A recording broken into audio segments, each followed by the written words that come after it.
Welcome to Soft Earth 8, Details Do Matter. So, a way that I compare last week and this week, could pair them together, is universality and specificity, right?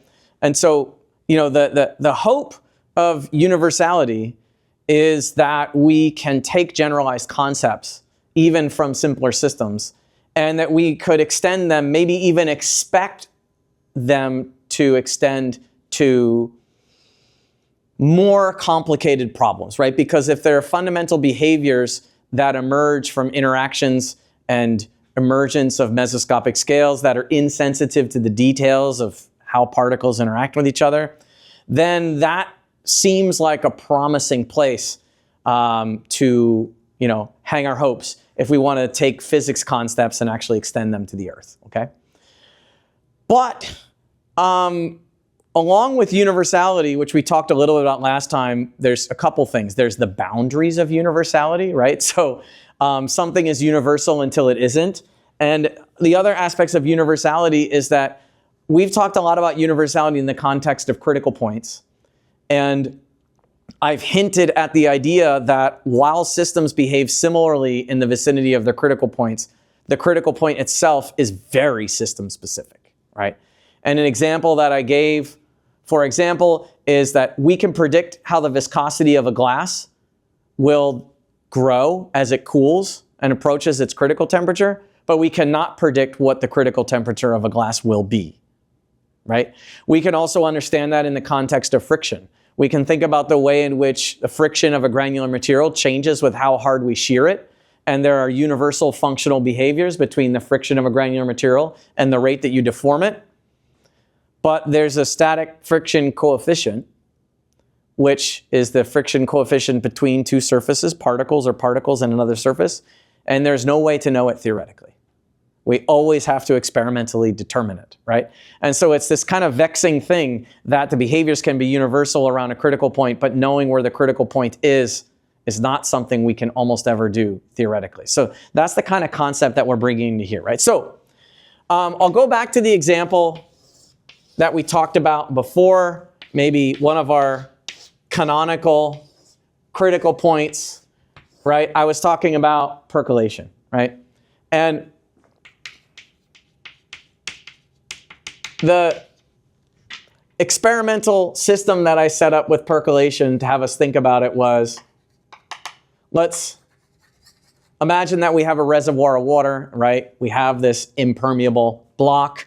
So we're applying a pressure gradient across this block, but we want to know how much flow comes out the other side, right? And the block is impermeable in the beginning, and I've gridded it up here just to make it like a discrete game, right? And we had this idea that at time 0, we go and we flip a block. We flip it from being impermeable to permeable, and we ask the question, is there any flow, right? And the isolated permeable block surrounded by impermeability, it still doesn't flow. We do another one, no flow. We do another one, no flow, right? But then eventually, we fill enough squares that there's a percolated path. And once there's a percolated path, then things will flow, right?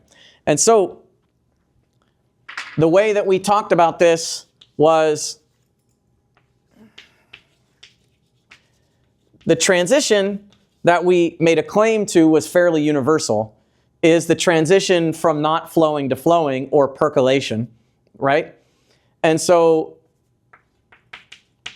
the argument that we made is that if I do this experiment and I repeat it 1,000,000 times and I average the crap out of it, that I will come up with some smooth function that looks something like this, right?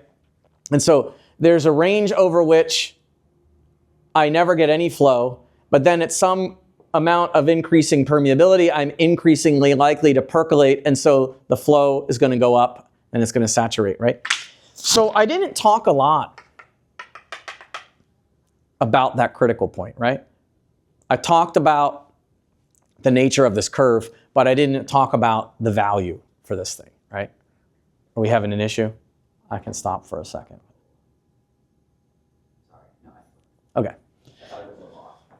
So, you know, if we do this experiment, I mean, right now I've drawn this thing in the middle, and you might naively think that it's roughly half, right?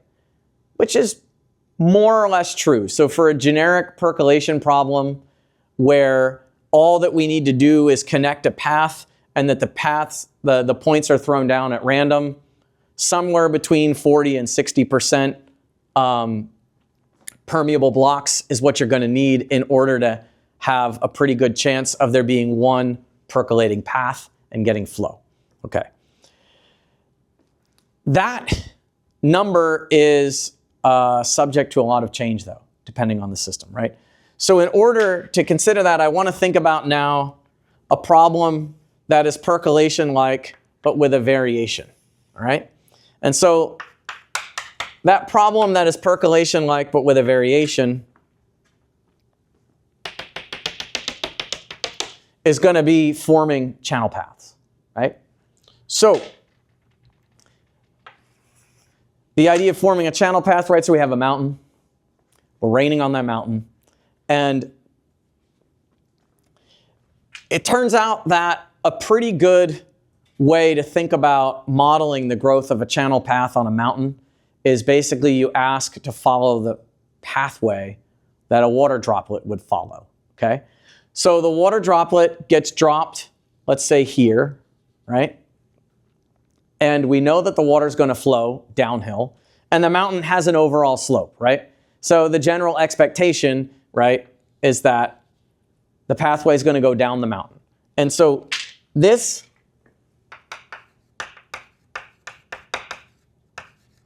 is a directed problem.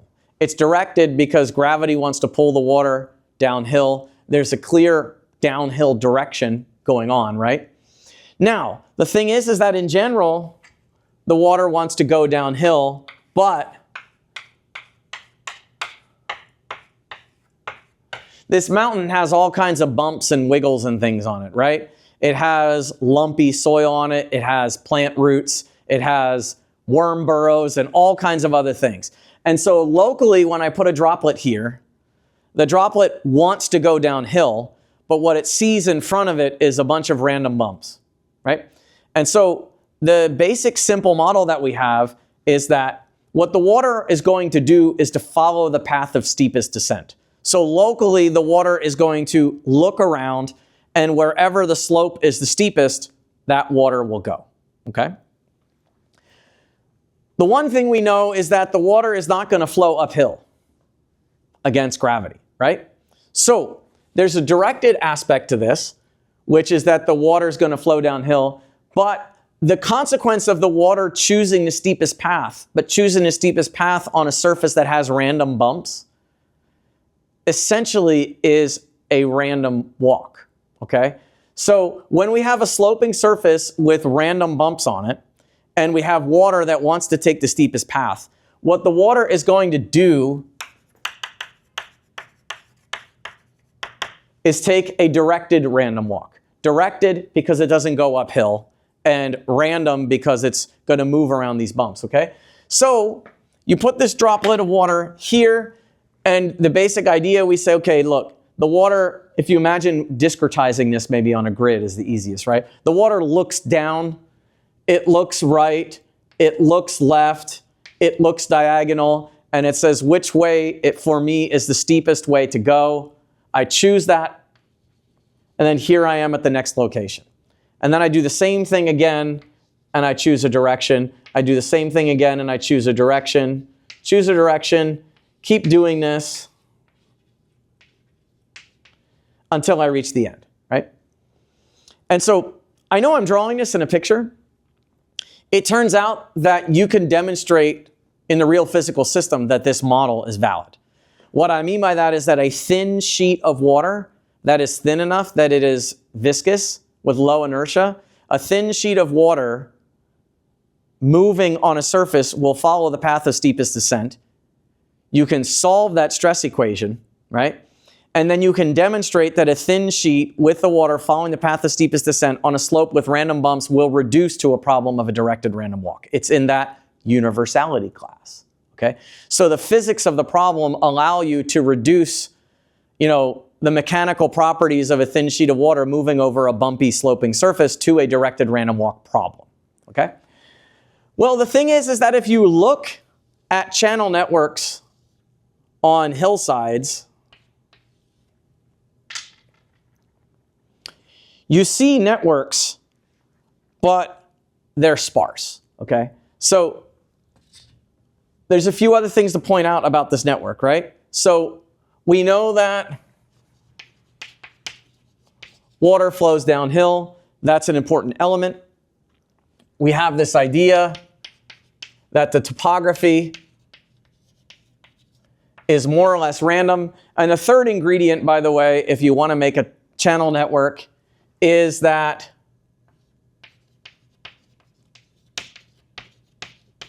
channels absorb channels.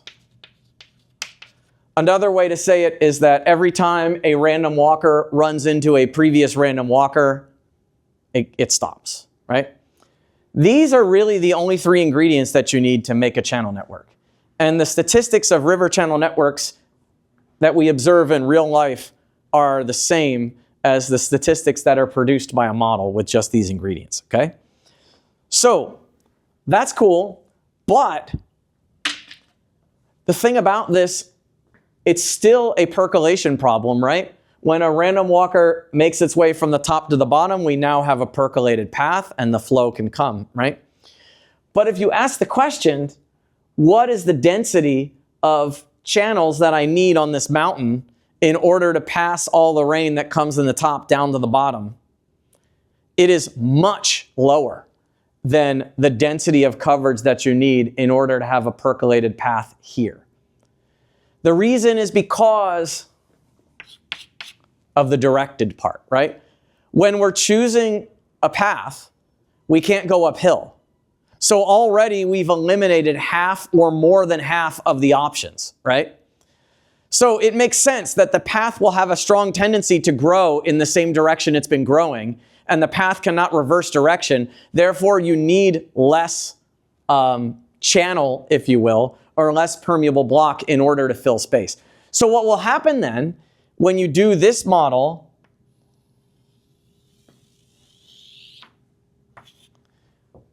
is something like this, right? So when you try to plot something like the flow that's moved across or over the mountain as a function of how much space is covered by channel, you will end up with a curve that looks the same as this random walk problem. But what you will find is that it percolates at a lower density, right? And so just by changing it from being like pure random to directed random, you change the critical point fundamentally, right? We move it by quite a bit. Just to give you an idea, river channels are basically, river channels form until they're dense enough to transport all of the water on a mountain from the top to the bottom, and their coverage is something like 1 or 2%, right? So you go from needing, in this problem, a percolation path, you need something like 50% coverage, to this problem where you need 1 or 2% coverage. So still same kind of percolation problem, same kind of critical transition, but very different critical point, right? And so the point then is that the critical point itself is very sensitive. And if you're thinking about this, if you're paying attention, lots of questions open up, right? You're like, well, how directed does it need to be for it to be a directed random walk and not just a random walk?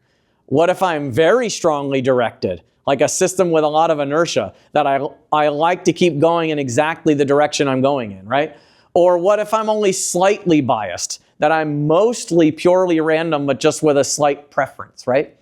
And so what you understand is that all of those details of how random or how directed things are will be very consequential for the critical point, right? And you won't know a priori what exactly to assign the numerical value for that critical point, even if you know that it's going to be a percolation-like problem. By the way,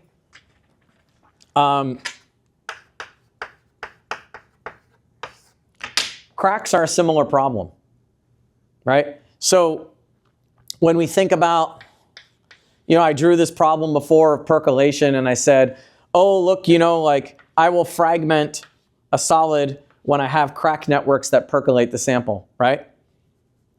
But the crack growth is not totally random, right? If we zoom in on one of these cracks, right? Basically what we have going on is, let's say that this is solid material, right? And this is the crack right here. What we know is that, right, a crack focuses stress at the tip. And the focusing of that stress at the tip makes the crack have a very strong tendency to grow in the direction that it's already growing, right? And so when we look at fragmentation of a solid by percolation of a crack network, it is a percolation problem, but it is a directed percolation problem because the cracks tend to grow in the direction that they've been growing in, okay? So I want to get to an example now with earth material. And this comes from pretty recent work in our lab. So Shravan, you can pay attention and tell me or anybody else if I'm misrepresenting the work, right? But these same kind of concepts come across in yielding of soft materials, okay? So we're going to start out with a frictional granular material. You can think of this as sand, okay? And we're shearing the sand at the top and the bottom, right? We have this question. I shear this material, so the material has to deform in order to accommodate that strain that's being imposed on it from the boundaries, and how does it do that, right? And so,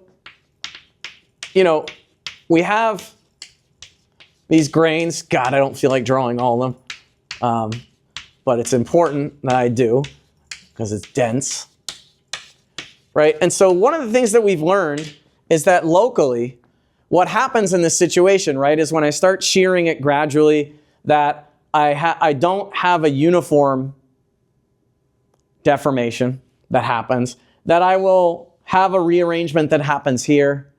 I'll have another localized rearrangement that happens here, and a localized rearrangement here, and so on, right?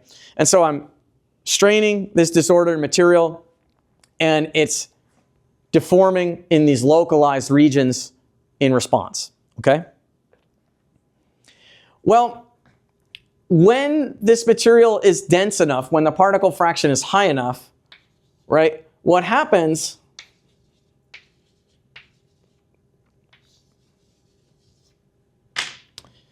just like the cracks, this granular material will yield globally when we have a percolated path of locally yielded regimes.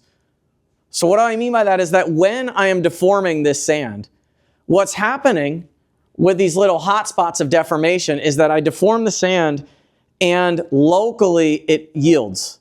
So all of these little regions are locally yielded regions, but the sand stays competent until a bunch of these locally yielded regions all link up together. And at that point, the sand loses its rigidity and it fails and flows, all right? So, right, this is associated with a material that is prepared at or near this critical volume fraction, right, the jamming fraction, phi c. And so, essentially, if we're talking about uniform spheres, what we know is that the jamming fraction is about 0.6, 60%, right? So 40% voids or pore space, 60% particles. And that when you have a material prepared in this state, that yielding happens when you percolate either the rearranging zones or when you have these percolated force chains that transmit stresses that are sufficiently large that it yields, okay? So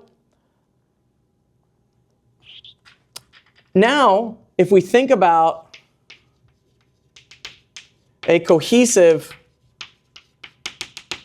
or attractive suspension of particles, right? And so, clay, for example, right? So the thing about clay suspensions, if you remember, is that they make these networks, they're attracted to each other, right? We covered that. So what happens if you put clay in water is that the particles want to pull together, and they make these chains. Okay? And so when they make these chains, what you realize now is that the particles, because they're attracted to each other, can align themselves preferentially in chains, such that you can have these percolated contact networks that reach all the way across the sample, even though most of the sample is empty, right? You can't have that in the purely frictional particles, right? In the purely frictional particles, if you have a big hole, the particles are going to slide into it and fill it, right? So in the frictional system, you jam at a very high volume fraction, like 0.6. If you do this with this clay suspension,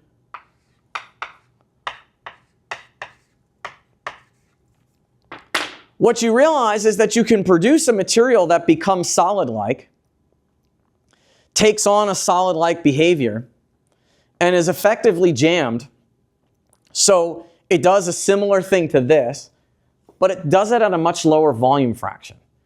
And what you realize is it does it at a much lower volume fraction because of the directedness of the chains, right? So this material has a solid fluid-like transition when force chains or interconnected paths of particles are percolated across the sample, and that happens at about 0.6. If you're much lower than 0.6, these grains can all flow past each other and the system's not jammed. If you make the particles attractive and sticky, you can have or more, right? The volume fraction with the jams.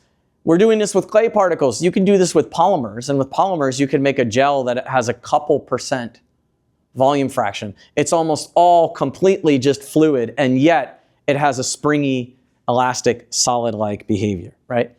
So the way that this looks then in terms of like a critical point or a transition is, remember when we plot the log of the viscosity against the volume fraction, and we know that if we start out with clear fluid and we add particles, that in the beginning, we add particles and the viscosity doesn't grow much, and then at some point it starts to grow and takes off, right? And the point where the viscosity goes to infinity, we call the jamming fraction, right? That's where there's this rigidity transition from an effective fluid to an effective solid. Well, in both of these systems, we see that behavior, right? But we see a massive difference in the jamming fraction, right? So just the directedness or not of the contact networks of the particles determines whether or not we have a very high volume fraction or very low volume fraction at which we have this jamming transition or this rigidity transition from flowing to not flowing, right? So now we have an idea that if we talk about this, which details don't matter? Viscosity diverging on approach to a critical point. That's the universal behavior. What's the detail that does matter? The critical point itself is dramatically different and is related to the way that the particles interact with each other, right? So let's talk about some other effects in some other earth materials. So if we have, sorry about my handwriting. If we have polydispersity, so a range of particle sizes, right? So we're asking the question, by the way, what else affects phi c, right? So I told you that phi c can change a lot depending on whether the particles are just frictional or whether they're attractive, right? What else affects phi c? So polydispersity is one, which is, for us, we're talking about polydispersity in grain size. So if you have one grain size and they're spheres, you'll jam at about 0.6.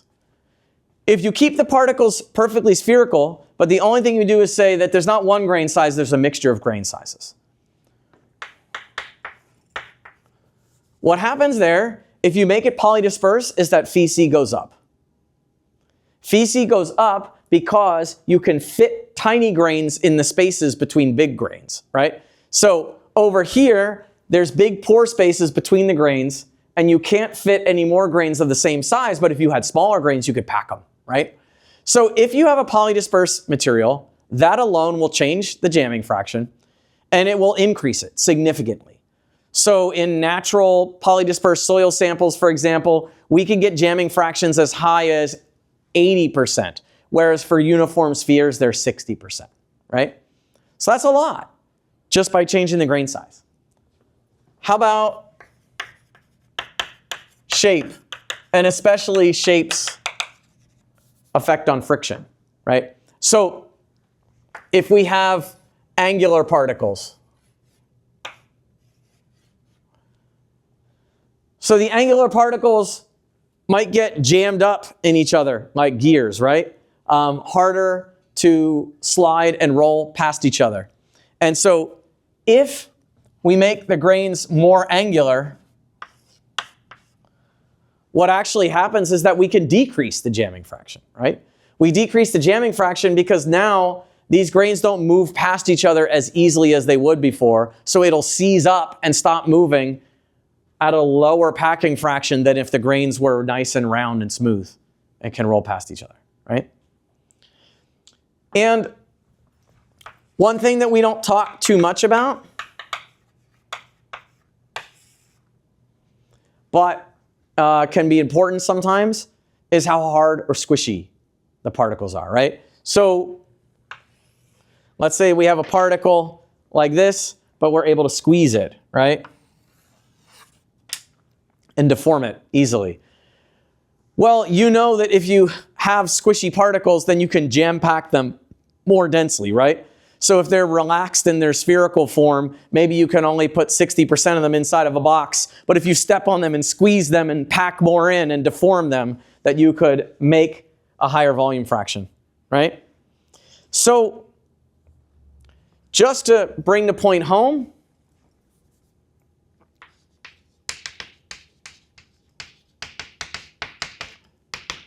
the universality side of this, for the problems we're talking about, is this idea that the viscosity changes with the packing fraction and how far it is from jamming, right? And even for all these different systems, it appears to follow a similar exponent, right?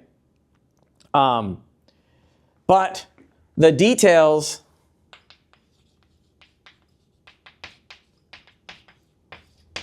are all in phi c. And phi c depends on, well, everything, right? If you think about natural particles outside, their sizes range, their shapes range. Some of them are squishy clays. They can be attractive or not, right? So there's huge ranges. And the one thing I want to point out is that imagine that you have the problem of predicting the viscosity of a mudslide or a debris flow or something like that, right? And so what thing that you would really want to know is what is going to be the viscosity of some mud flow that might happen somewhere, right? The reason I'm bringing this up is that if you look at what's going on near jamming, right? You don't know what phi c is unless you experimentally find it, right? Phi c varies for every material, everywhere. It changes with everything. So you can't predict what it is. So the usual thing that an engineer will do is guess. Say, well, a typical value that I have is 60%. And they know that that 60% is a guess and that things could vary by 5 or 10% or more around that value. And they say, well, good enough for government work. But the problem is that small errors in guessing phi c are absolutely huge errors in viscosity if you're near the critical point, right? So any tiny errors in predicting or guessing phi c are going to result in orders of magnitude errors in us estimating viscosity for systems that are near critical. And remember what I said, everything is near critical, right? Almost all the flows that we care about are within a few percent of critical because they're brought to that point of this rigidity transition, okay? So that's hard, but that's life. So I want to talk about another problem now, and hopefully you'll start seeing the connections that I'm walking through problems that we talked about last time in the universal lecture. And now I'm going to walk through and tell you about the detailed parts of those problems, right? So we talked about pipe flow before, right? And in particular, we talked about the transition from laminar to turbulent flow, right? So this is our flow in a pipe, right? And we had this idea that the way that turbulent flow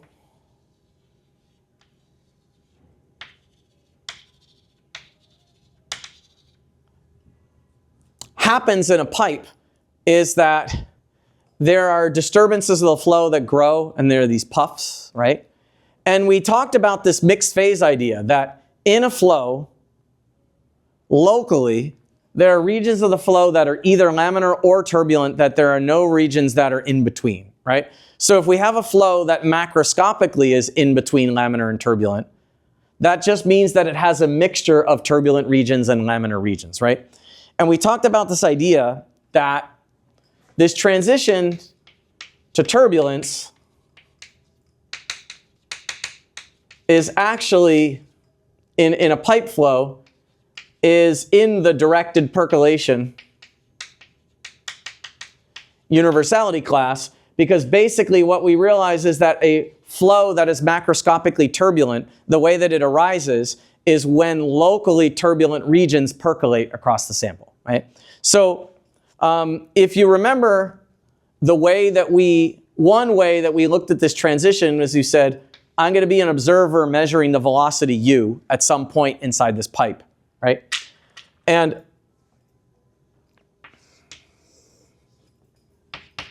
we had the Reynolds number here, right?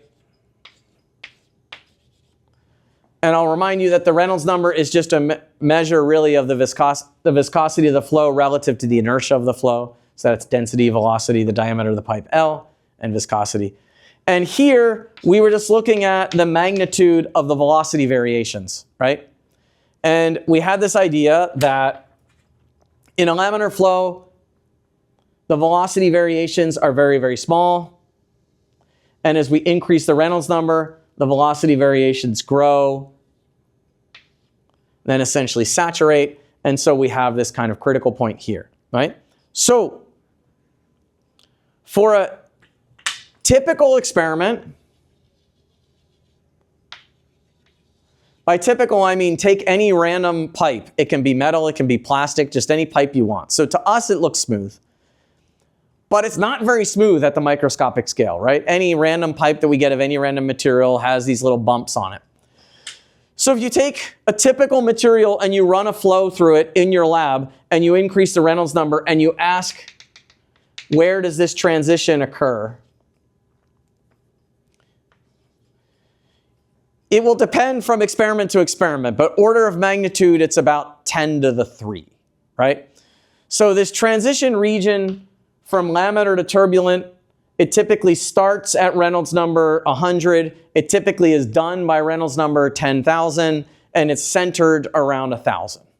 Okay? So you might know where I'm going with this. So let's say that we change some things in our experiment, right? So first, we make an effort to eliminate all vibrations and noise in anything in our experiment, right? In the beginning, I said we're not doing anything special. We take a metal pipe, we go downstairs in our lab, we run flow through it.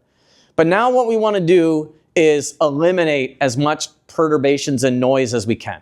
Because remember, turbulence means that disturbances to the flow are unstable and they grow. So what experimentalists got curious about is, if I remove disturbances to the flow as much as I possibly can I make a high Reynolds number flow, a flow with a lot of inertia, but that it doesn't become turbulent, okay? So you eliminate all vibrations that you can. You actually come in and make the walls super smooth. Even more, you make the walls hydrophobic, so that the water doesn't want to interact or stick to the walls at all. And what you can do in those experiments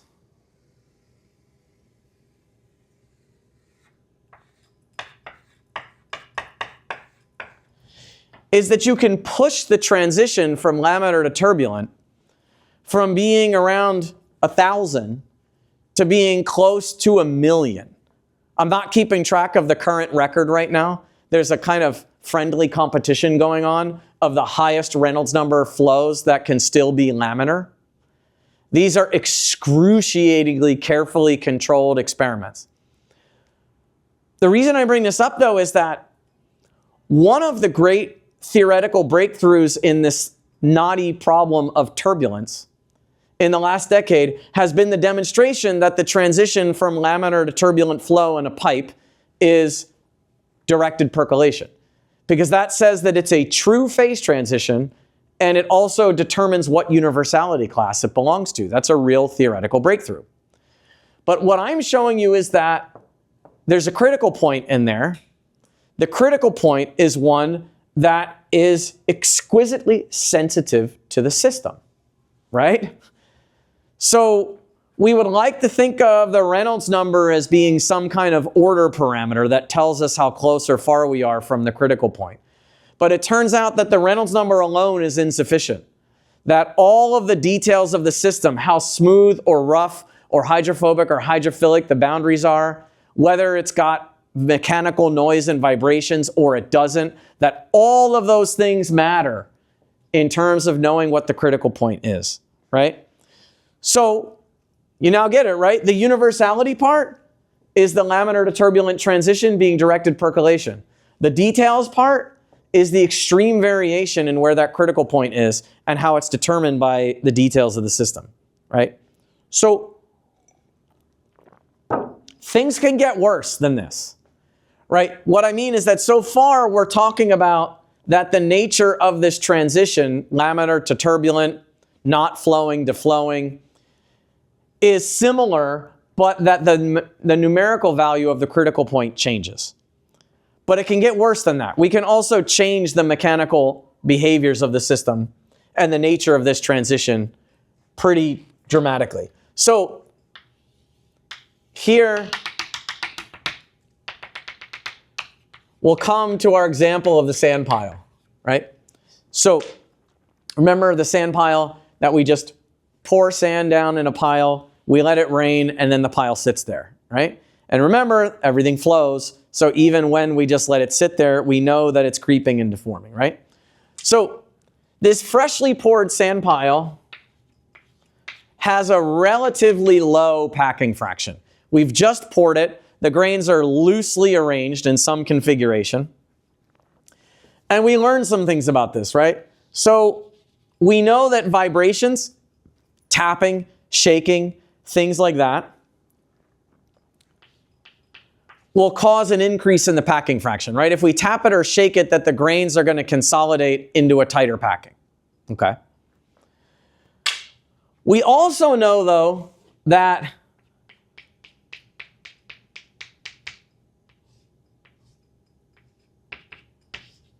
just time on the clock, right? Just waiting is also going to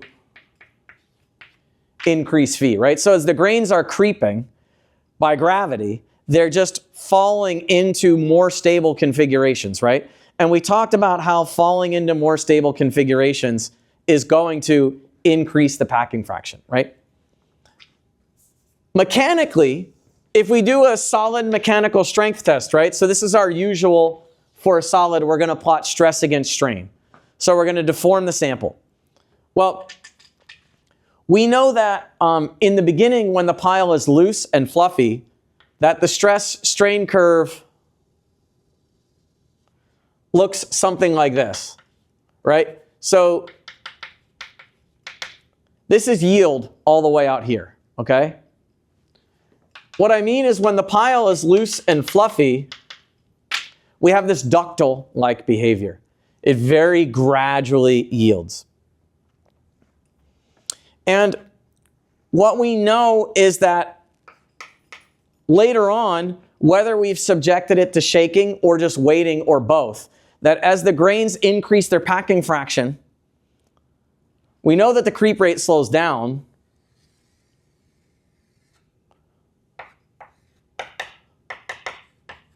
What happens also is that the material becomes more brittle, right?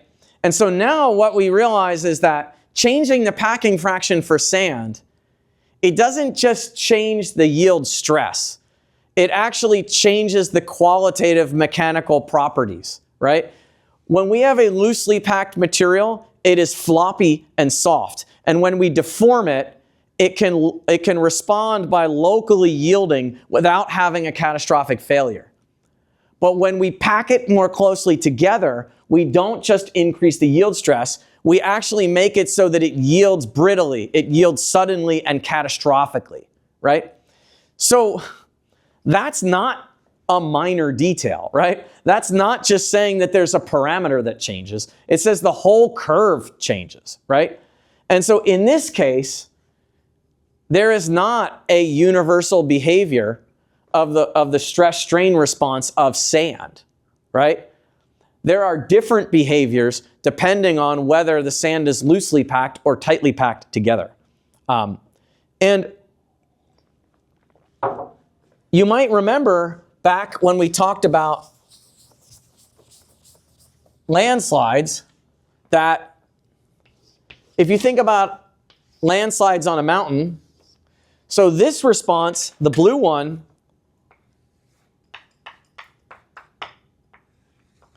this is the thing that makes catastrophic landslides, right? So when we have soil that has this brittle response, it gets loaded and loaded and loaded until it suddenly loses its rigidity and fails, right?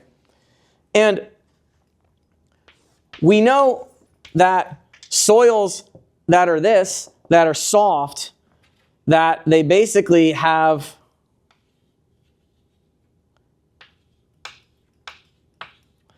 this creep-like response. So you can still see a region of the soil that is flowing, but it never catastrophically falls apart. It just kind of looks like a carpet that's crumpled up, okay? And so this is a creeping landslide that it never gets to the point of catastrophically yielding. When it's yielding, it just yields gradually and continuously out on this limb here, okay? So this brings us to a problem on the landslides that I want to talk about that's going to bring things together a little bit, hopefully. And it is this runaway landslide problem. So the runaway landslide problem, what I mean by that is you want to ask a question like, how much rain do I need to get in order for failure to happen? All right? This is a very important, very classic hazard kind of problem. It's raining on the hillsides in California, for example, And we need to know either how much total rainfall or what kind of rainfall intensity do we need to get to before we think that the hillsides are going to become unglued, that they're going to fall apart and landslide, and that we need to evacuate places, okay? So, first of all, there's a problem with this, right? If you think about the packing fraction and the critical packing fraction, or you think about the yield stress at which the material is going to fail, we have this problem, which is that both of these quantities are both extremely material dependent. Small variations in clay or sand content are going to change the critical packing fraction and the jamming fraction, and are going to change the yield stress. The other thing is that they change with time, right? So when it rains, you can change the structure of the soil. When that rain evaporates, you can pull the soil particles together under capillary suction. So you're sort of forming and breaking aggregates within the soil through all of these stresses. And so these things are changing with material and they're changing with time. It's very unpredictable. The same thing, by the way, we haven't talked a lot about this, but the same is true for permeability. So we like to think, oh, it's raining, and the soil has a certain permeability, which dictates the rate that it can take up water. But the permeability itself is changing with the packing fraction of the material, right? It's changing with then the history of that material, okay? So all these quantities are changing, and we want to know this question, right? When does that landslide happen? When does a bunch of soil detach and flow? So what does this look like? A typical thing is that landslides basically threaten a lot before they fail. By threaten is like they speed up, they slow down, they speed up, they slow down. You think that they're going to run away, and then they don't, and then at some point they do, right? And so a typical thing that this looks like is, let's plot time, and in yellow, I'll plot the landslide velocity, LSU, and in blue, I'll plot rainfall intensity, okay? So often what will happen, you get a little bit of rain, it goes away, more rain,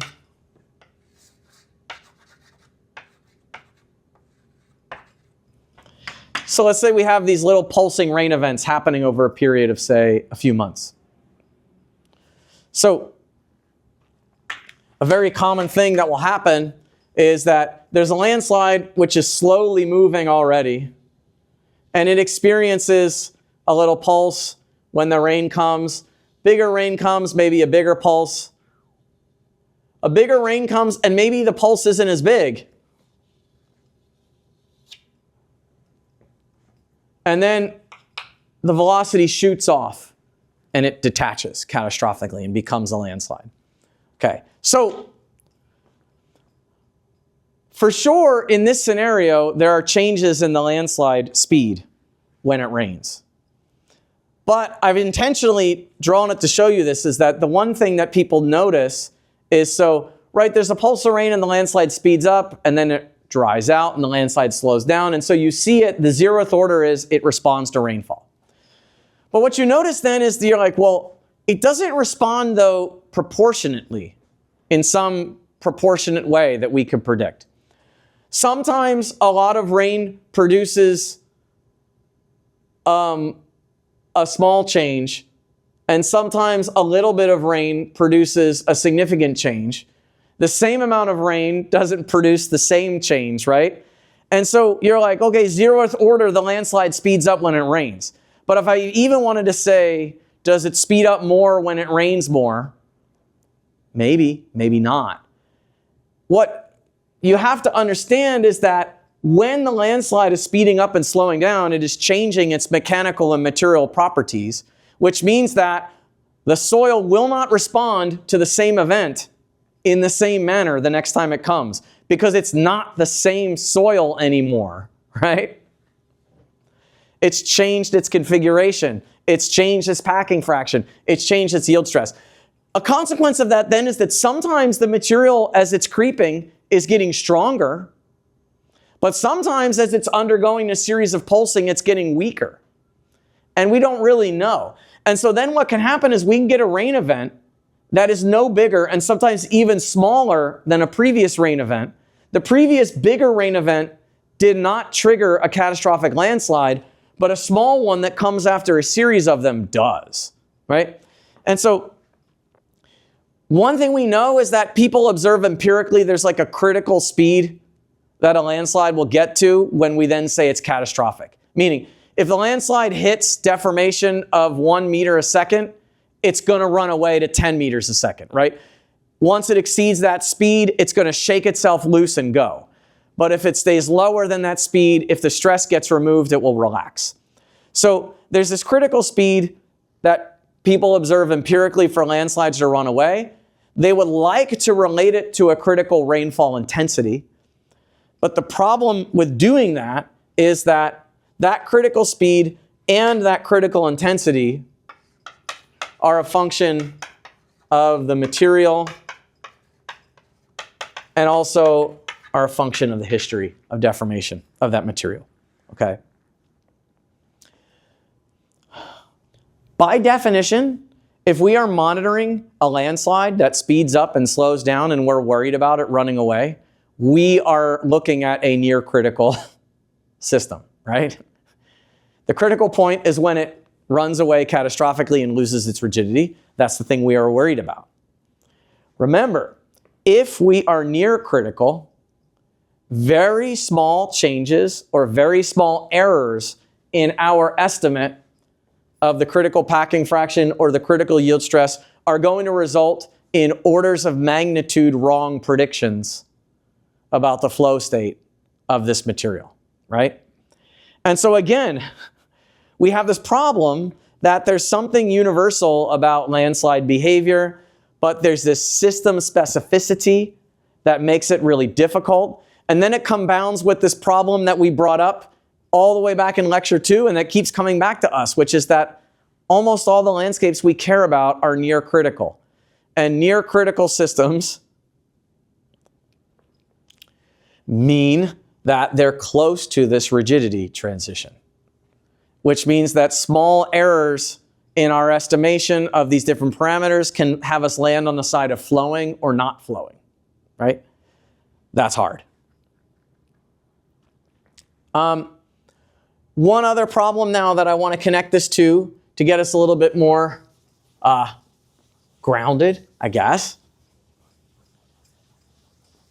is rivers, right? So we know that river channels, right? I'm going to draw my perspective view of a river channel.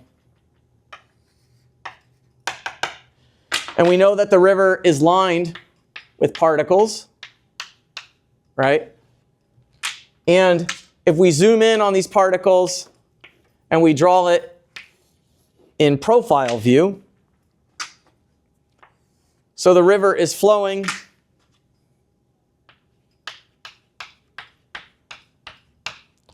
it is shearing this granular bed, right? Remember that there's a velocity profile. And we have this idea that the water is flowing and shearing these particles. And remember that we can estimate the shear stress that's produced by this flowing layer of water against the grains as rho GHS, where H is the flow depth, right? So there is a shearing stress that the fluid exerts on this boundary that creates lift and drag to pick up particles and move them, okay? Remember also that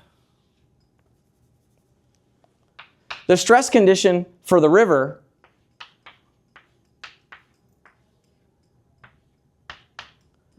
the river organizes itself so that the flow stress that is exerted on the bed during the regular floods is just a tiny bit above critical, right? Remember that? If it's too higher than critical, right, then what happens is the river is going to widen and bring itself back to that critical point, right? So I made the argument to you that a river is like a sand pile.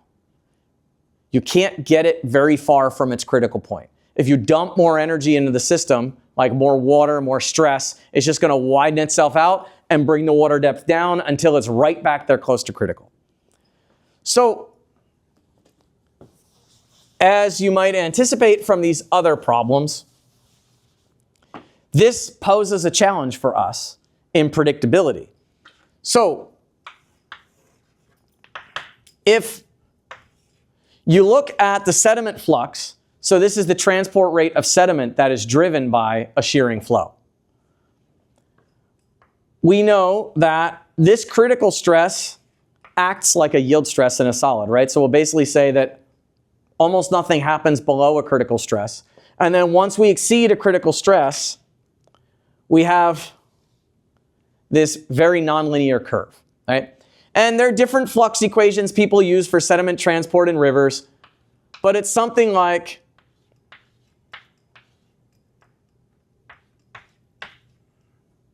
the flux goes like the stress in excess of critical to some large power, like 2, anywhere between 3/2 and 5/2. That's why I just say 2, okay? Again, small errors in estimating the stress or the critical stress can give you the difference between a significant sediment flux or no flux at all, right? So knowing the threshold of motion in a river is exceedingly important. And because of the nonlinear relationship between sediment transport rate and the stress in excess of critical, right? Something in excess of critical means that we can have orders of magnitude variation in flux that result from 1%, 2% change in stress or the critical value, okay? So that's hard enough as it is if we imagine that rivers are a steady flow of water and that the transport rate is a sediment transport rate that is in equilibrium with that steady flow of water. But it is not that simple, right? The problem gets a little bit worse because in a natural river, right, what we actually have is that the stress is going up and down with floods, right? So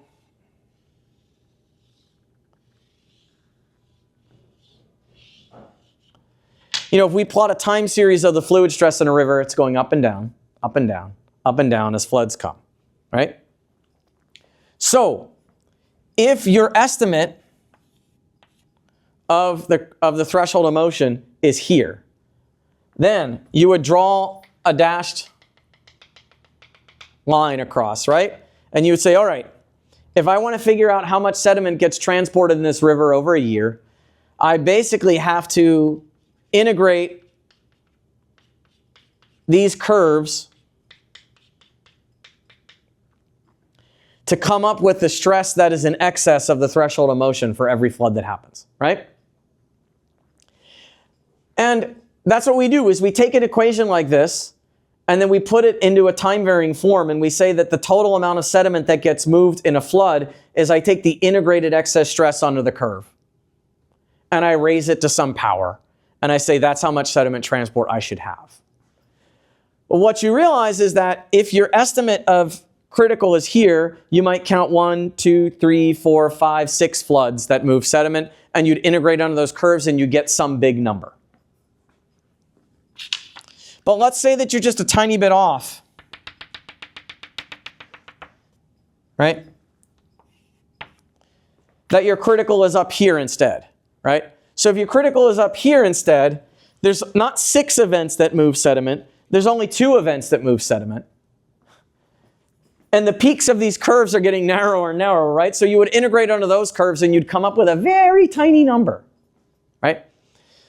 So we already have this difficulty of the flux going non-linearly with the stress. We have this problem that the critical threshold itself varies with system and material and history. And then we have this fact that the flow itself is really time varying, which just takes this problem of estimating stress and estimating critical and exacerbates it, right? And so we have a really, really terrible time predicting sediment transport rates in rivers. Even though we have pretty good sediment transport equations that are justified on physical and dimensional theoretical grounds, and that work really well under very idealized, carefully controlled conditions in the lab. But it's the fact that the rivers organize themselves close to critical and that critical itself is moving and changing through time that makes it excruciating to try to predict sediment transport, right? So I don't want to, I don't want to beat a dead horse here.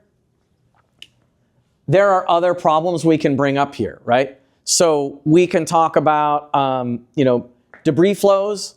We've talked about debris flows. I introduced two things that are relevant for debris flows, right? So we know that, if we're worried about this slurry of sand and mud flowing, it's a dense suspension. We have to worry about what the packing fraction is in relationship to phi c. We also talked about this brittle ductile transition as we went from sticky particles like sand, sticky particles like clay to frictional particles like sand, which means that we also have to worry about this percolation problem, right? And so considering a debris flow and its rheology, we have to worry about what the packing fraction is and what critical is and how far away we are. We also have to worry if it's predominantly sticky stuff or predominantly frictional stuff or something in between, right? And we get fundamental mechanical transitions in the rheology depending on whether they're sticky clay particles that do their directed percolation thing or whether they're frictional particles that have a non-directed percolation thing, right? And the problem that we run into if we want to consider all these factors is that sometimes we can't even make a guess about what's going to happen. And so I'm just going to give you an example problem, okay? So let's take a sloping surface. It's soil, so it's like a soil-covered hillside, right? And then what we do is we rain on that hillside. And the question is, what can happen? What can happen? It turns out there's a ridiculous variety of things that can happen, right? So one thing that can happen is that it can rain hard enough that even though water starts to seep into the ground, right? So we have some interface of water seeping in the ground, but if the rainfall intensity is high enough, the water can also start to flow over the ground. And when that happens, this shearing flow can pick up particles, right? Pick up particles and entrain them into the flow. So this process, when the rainfall intensity exceeds the rate that the water can suck it up, we call that overland flow. And one thing that can happen then is if it rains hard enough that we get overland flow, we have a sheet of water, and it's like the river problem. The sheet of water is running over the soil, it's exerting lift and drag forces on the particles in the soil, and it lifts them up one at a time. And erosion happens by the entrainment of soil particles, one grain at a time, okay? So this is an erosion that happens, I'll say, grain by grain. So that's sort of like one limiting case or end member. Another one, I'll leave that up there. Another one now is that, Let's draw this soil, but at some depth we'll say that there's bedrock, because there usually is somewhere. So let's say the other end member is that it rains. Not super intensely. It rains slow enough that the soil can absorb it. But the soil absorbs it, and so the water percolates down and down and down, and the water starts to pond. Right? So now we have water that is flowing through the soil. Right? And what can happen is it can rain, and it can pond the water, and the water basically fills up the sponge. The soil's acting like a sponge, and the water fills it up till it gets to the top. So now in this situation, you got soil that got fully saturated. And remember, when it's fully saturated, it increases the driving stress of the overall mixture because there's more gravitational stress acting down the slope.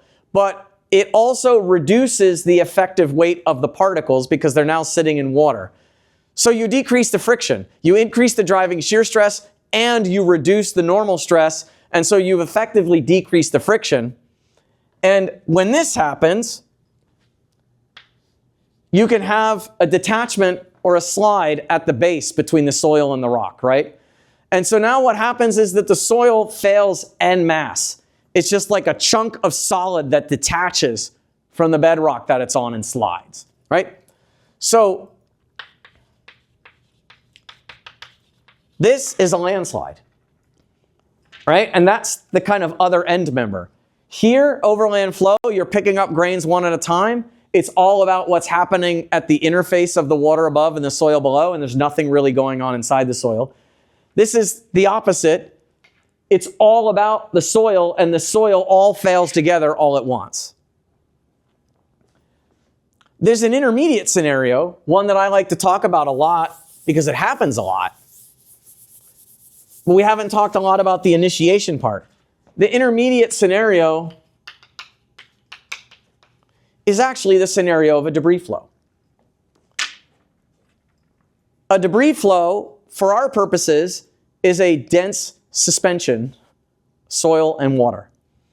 And so, in this case, we have the soil here.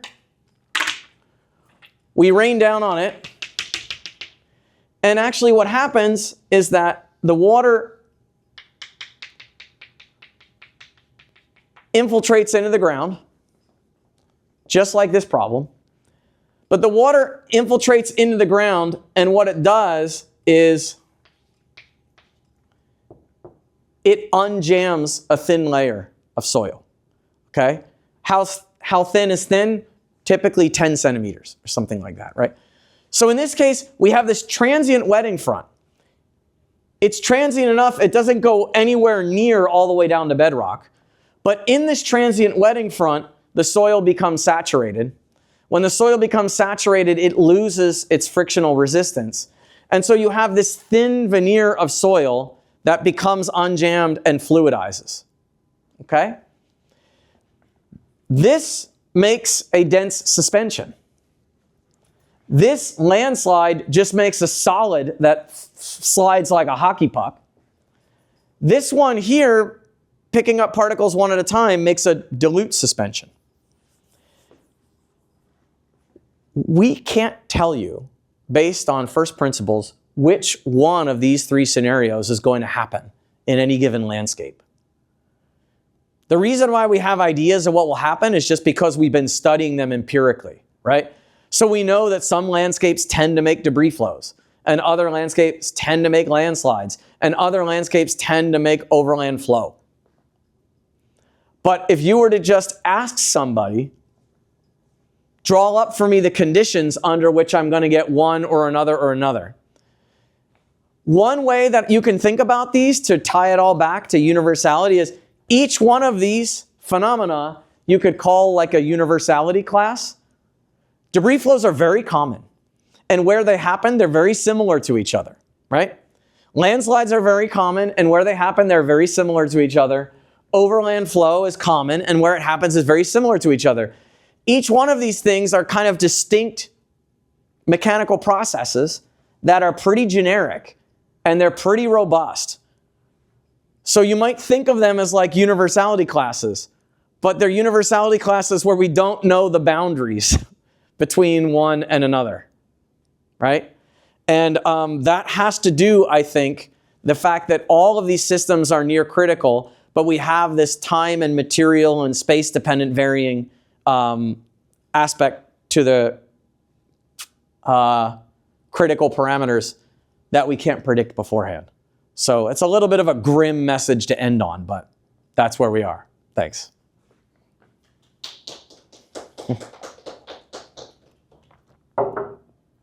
By the way, I didn't draw my base of a glacier, but the base of a glacier is also critical, if we've talked about that a little bit.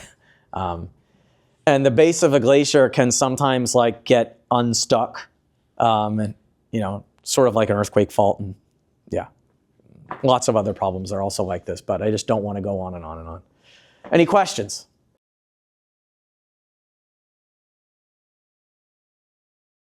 Yeah. Thank you. Yeah. For the talk.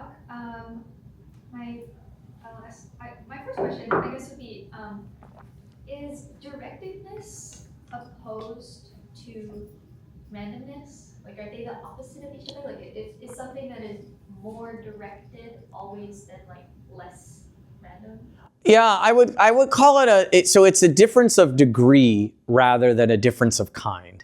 So what I mean by that is that you can think of like you could think of the directedness as a dial, right? So if you turn the dial all the way up to 100% directed, then there's no randomness at all, right? Like I go in one direction, and there's no flipping of a coin or anything, right?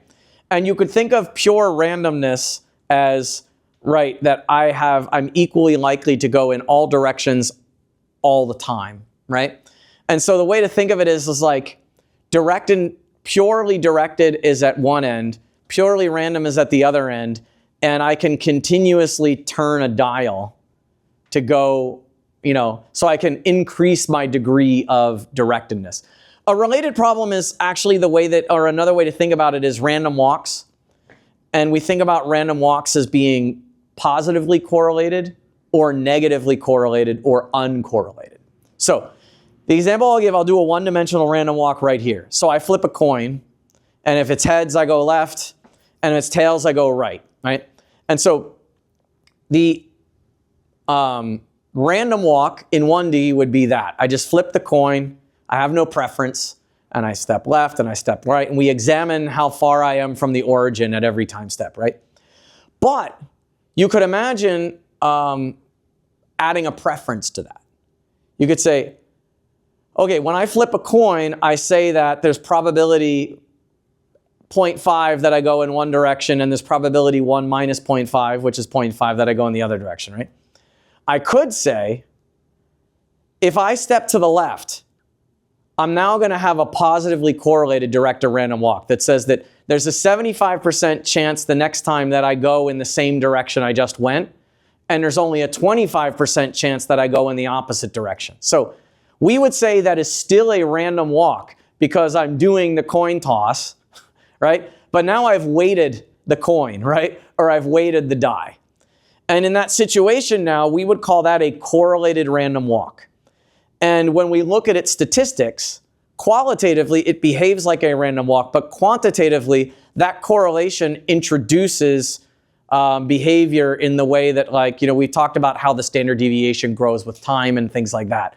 So in a random walk, a 1D random walk, the standard deviation of position grows like the square root of time. And in a directed random walk, it grows faster, right? Because I'm more likely to keep going in a direction that I've gone, and so I can drift further, right?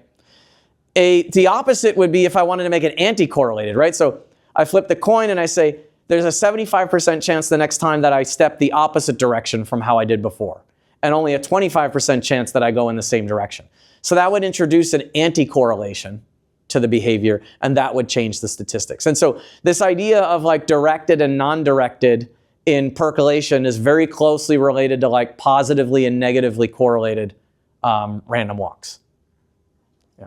Okay, so I think you were kind of talking about this at the end, But are there some areas in the world or some situations where types of landslides show less variation in the amount of rain intensity or the time between rain events, which triggers the landslide? Or do they all have the same potential for the same extent of predictability? So, I like this question. I liken this to the earthquake problem, right? So, I don't know, there's certainly people of a certain age that know about the Parkfield earthquake more than others. But then people that study earthquakes know about even those in the past. There was this period, there's this earthquake in California, one fault, where essentially every 20 years there would be an earthquake. And they saw this in 1900 and 1920 and 1940 and 1960. And by 1980, it was oh, this is like clockwork. There's an earthquake on this fault every 20 years.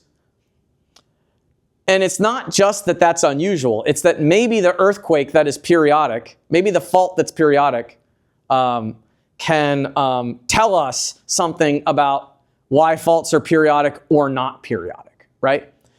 And so in the 80s, they were ready for the next one. The next one was supposed to come. I don't remember what year. They set up a ton of seismometers, set up this giant experiment. Were absolutely certain that the next earthquake was going to come and that they were going to study the crap out of it. They were going to figure out really highly resolved where its source was. And they figured out its source was, they could go drill and figure out if there's something special about that material. And it didn't come. And it still hasn't come. The reason I bring that up is that earthquakes, there are a lot more studied earthquakes than there are landslides, in terms of people monitoring very closely for obvious reasons, right? I mean, number one is that they're really deadly and they can be really big. And the other is that we tend to know where faults are, and we tend to monitor them with seismometers, and they work pretty well, right? So we can deploy them all over. We haven't gotten very far in the business of understanding why some faults are more periodic or regular and why other faults are very aperiodic and non-regular. Another thing about why I bring that up related to landslides is that the onset of studying landslide motion in very exquisite detail is more recent than it is for landslides. And in all the ways that we're studying the movement and deformation of landslides, we're realizing that they're like earthquake faults, which means that it's very likely that all the challenges and questions and things that we faced for earthquakes and faults, we're going to face the very same questions for landslides. So I don't know that there's enough data for me to just say empirically, yes, there are landslides that are more regular and more reproducible and have less variation in their threshold, and others that are more variable.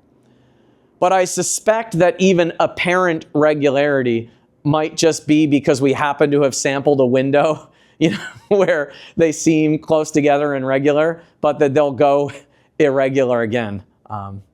Yeah.